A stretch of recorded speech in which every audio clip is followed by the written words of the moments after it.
Hello, miners and crafters! Welcome to another episode on the BrokeRock server. Yes, I am finally back. I've been gone for a long time.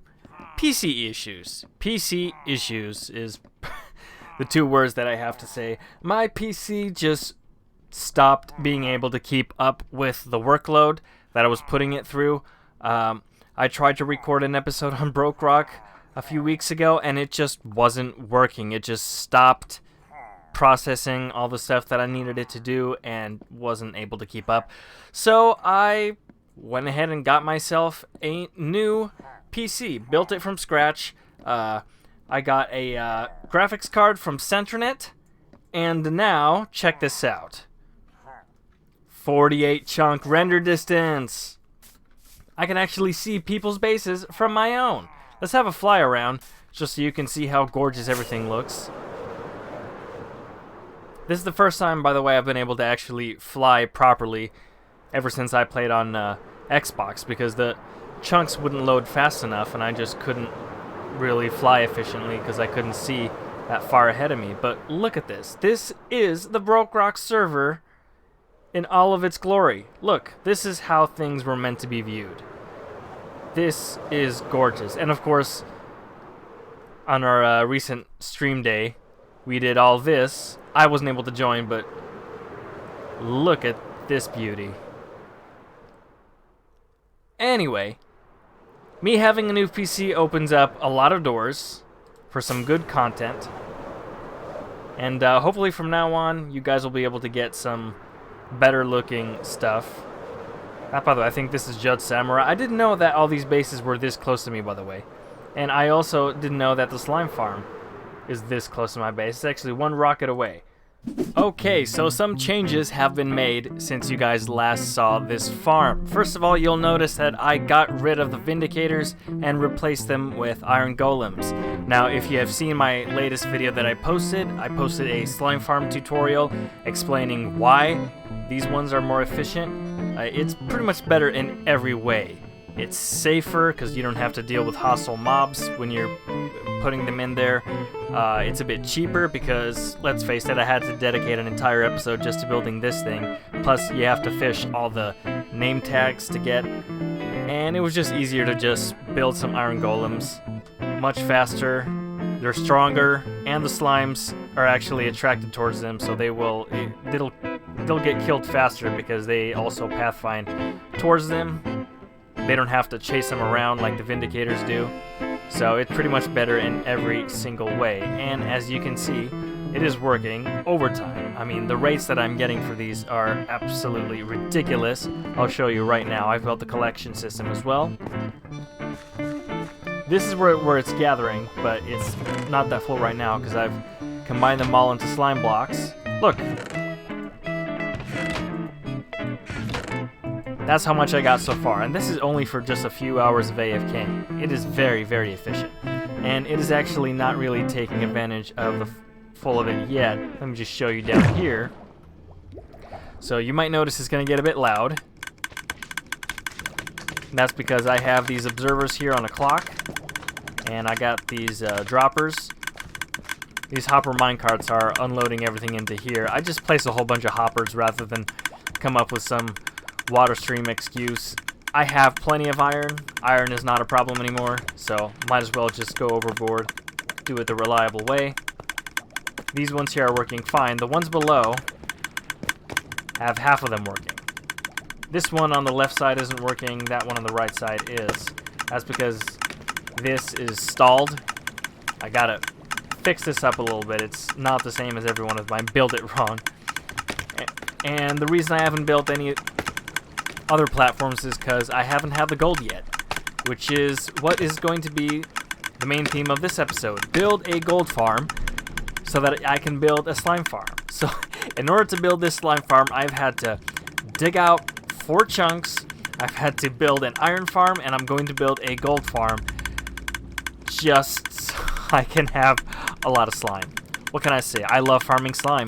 So it seems the demand of my farms takes me to the end. A place I haven't been since, this very start of the season, I'm afraid.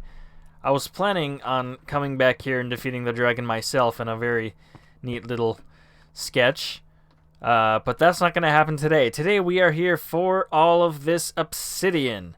It's going to take a long time to mine all the obsidian that I need. And gold farms, as you all know, are really tough business. Not only do you have to collect all the obsidian, but they're also kind of laggy, so I'm going to have to build this in an area where it's unlikely that anyone will run into it accidentally. There's a lot of people who don't have the best devices, so they don't really handle lag that well. This new PC of mine, however, does handle portal lag very well. I tested it in creative, and I know what I'm going to build. And I'm going to need roughly 32 stacks of obsidian. Holy smokes, that was a long time. That was about 5 hours of mining, and that is the most obsidian I have ever owned in vanilla survival, I think.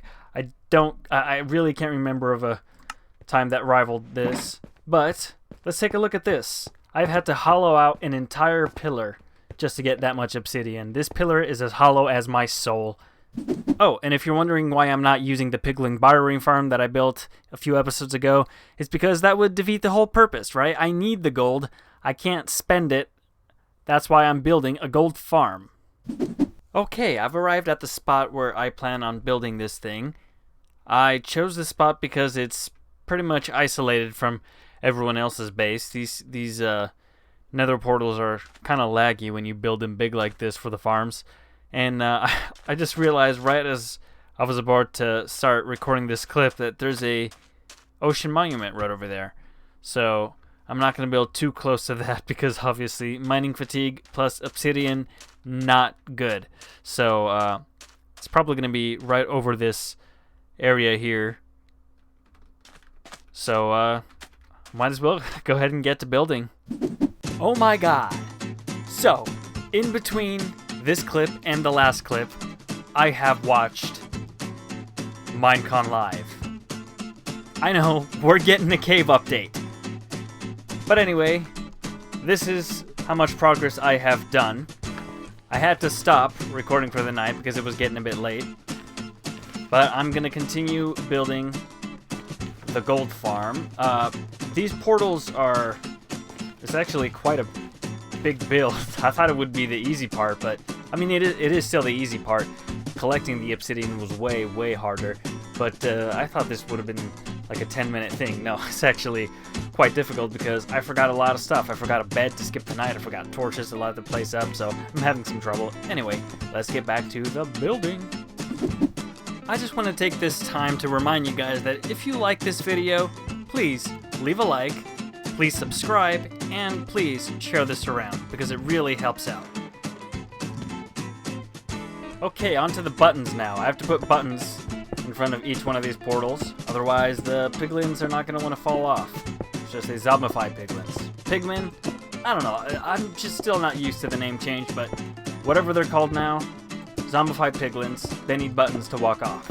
So there has to be a button on every single one of these blocks. And hopefully it works because apparently since the latest beta, mobs do not recognize buttons as a full block. So hopefully that bug gets fixed by the time the full release of the next update happens, but I'm not going to go ahead and hold my breath. I'm just going to go ahead and build it, and if it works, it works. What you are seeing now are the results of a collection system that is in perfect working order, at least when it comes to the water streams that are flushing the mobs out into one central location. And as you can see, it's flushing out the wrong mob, so it still needs some work. I think what's happening is that because there's buttons over on the portals, and it's dark and I haven't lit the portals yet, mobs are spawning up top there and then walking off and getting flushed down. Now I've also built a trident killer here, as you can see.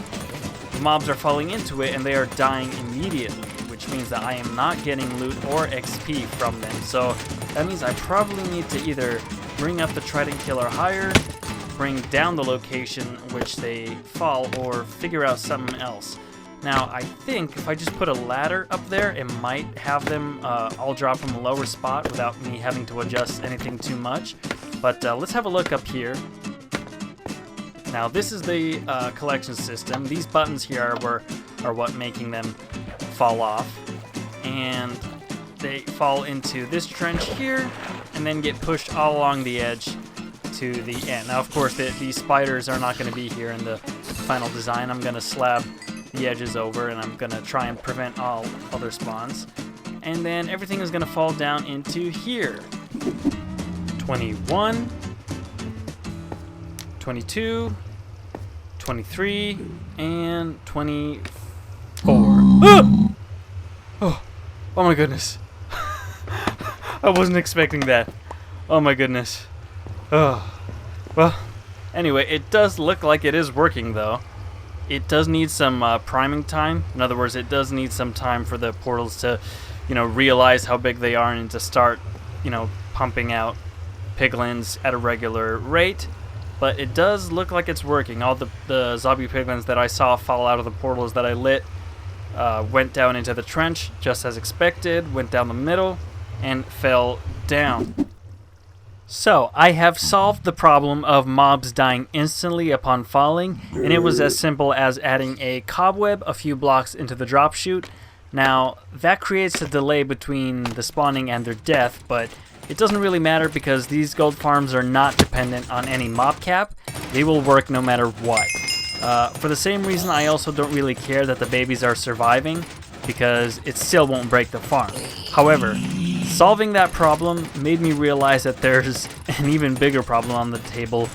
The Trident Killer is certainly killing them now, hence all the XP, but normally Trident Killers are supposed to grant the looting effect as long as the player that threw the Trident is holding a sword with the looting enchantment.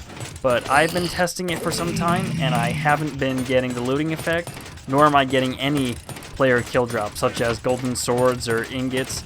But I'm running out of time, and I really want to gather some gold, so even at a fraction of the total possible rates, I'm going to do an AFK session and see what I can get. Okay, so we've had a bit of a problem. I went AFK thinking everything would be alright, but the Trident Killer stopped working. Stopped killing them, and then they gathered up, and when I came back here, it was so laggy because there were so many zombie piglins inside the chamber just building up. So, as a slideshow, I climbed up here and tried to kill them manually. Unbeknownst to me, inside here was also a creeper, and hence now you're seeing all this destruction, and of course a whole bunch of piglins fell out here and went all the way to the bottom, and it was quite a disaster. So I think right now I'm actually just gonna go away with the Trident Killer. I really don't need this to be completely AFK. I'm not gonna be using this for much else other than just getting the gold to finish the slime farm. Maybe a little bit. Maybe I'll actually just use the gold to trade with piglins too. But anyway, I'm just gonna switch it to a manual one so I can just hit them with my sword and get the looting effect and everything. And then finally, I'll show you guys a time lapse.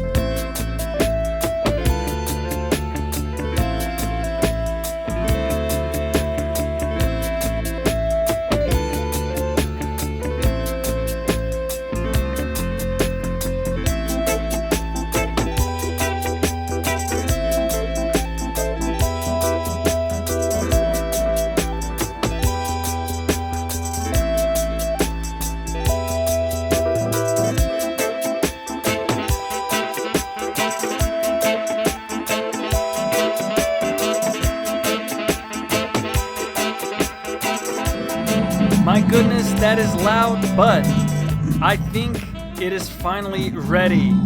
Yes. Look at all this XP. Look at how well it's working. Of course, you guys right now are probably taking out your headphones, but it does seem to be working. I have gathered quite a considerable amount of gold throughout that AFK, plus a little bit more. I'm getting a whole bunch of XP too, and of course, I don't know if you can see, I'm also getting fish. You probably noticed from that time lapse. I don't know how they ended up dead out here, but that's a good amount. Now, of course, this isn't all I've got. I also have filled up this chest with the swords, or that's what I do with them whenever I do get the swords. And I've been smelting them down, And so far I have this much gold. Not too bad. Not too bad.